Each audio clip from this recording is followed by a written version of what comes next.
Hey folks, I like playing with these effects from time to time on TikTok, and they're kind of cool. This one looks like it's okay. XRP is looking sweet right now at $2.68. Remember, we're still in the middle of the bull run.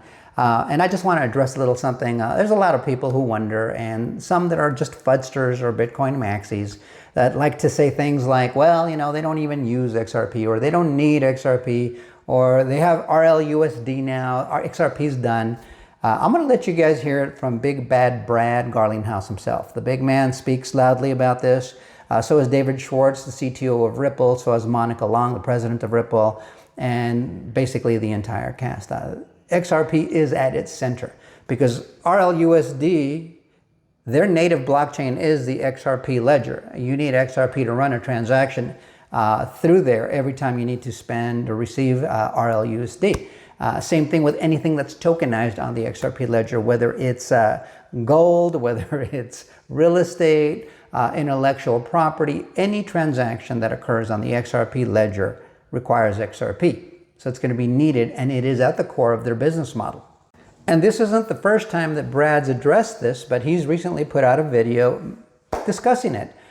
He says, we're building Ripple Prime, all right, and that's, the Ripple Prime is that hidden road that they bought, that prime broker, but now they're calling it Ripple Prime. That's the same thing they did after they purchased Metaco Standard Custody and Fortress Trust. They call that Ripple Custody now, and they're selling that service to banks, and they're doing the same thing here for large financial institutions.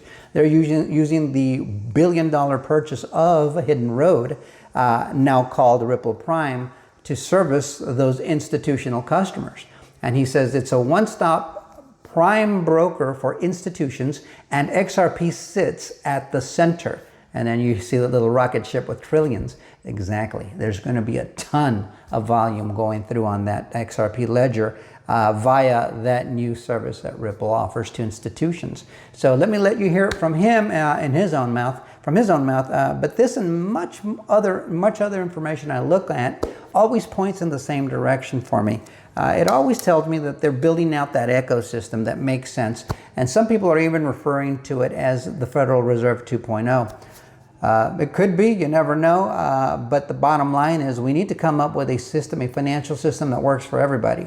I mentioned in an earlier video, we're not all going to walk around with bars of gold in our pockets. So let's hear from Big Bad Brad. Let me know what you think in the comments. Like, share, subscribe, and bookmark. We'll see you guys on the next one. Till next time, adios. Prime Broker is really a one-stop shop that allows all kinds of different asset managers, whether these are well-known hedge funds, trading desks, market makers. It gives them a one-stop shop venue to trade and clear everything from digital assets, derivatives, swaps, all kinds of different assets. And these guys are doing trillions of dollars of trades. Historically, those have been really owned by the traditional commercial banks, the JP Morgans, the Goldman Sachs.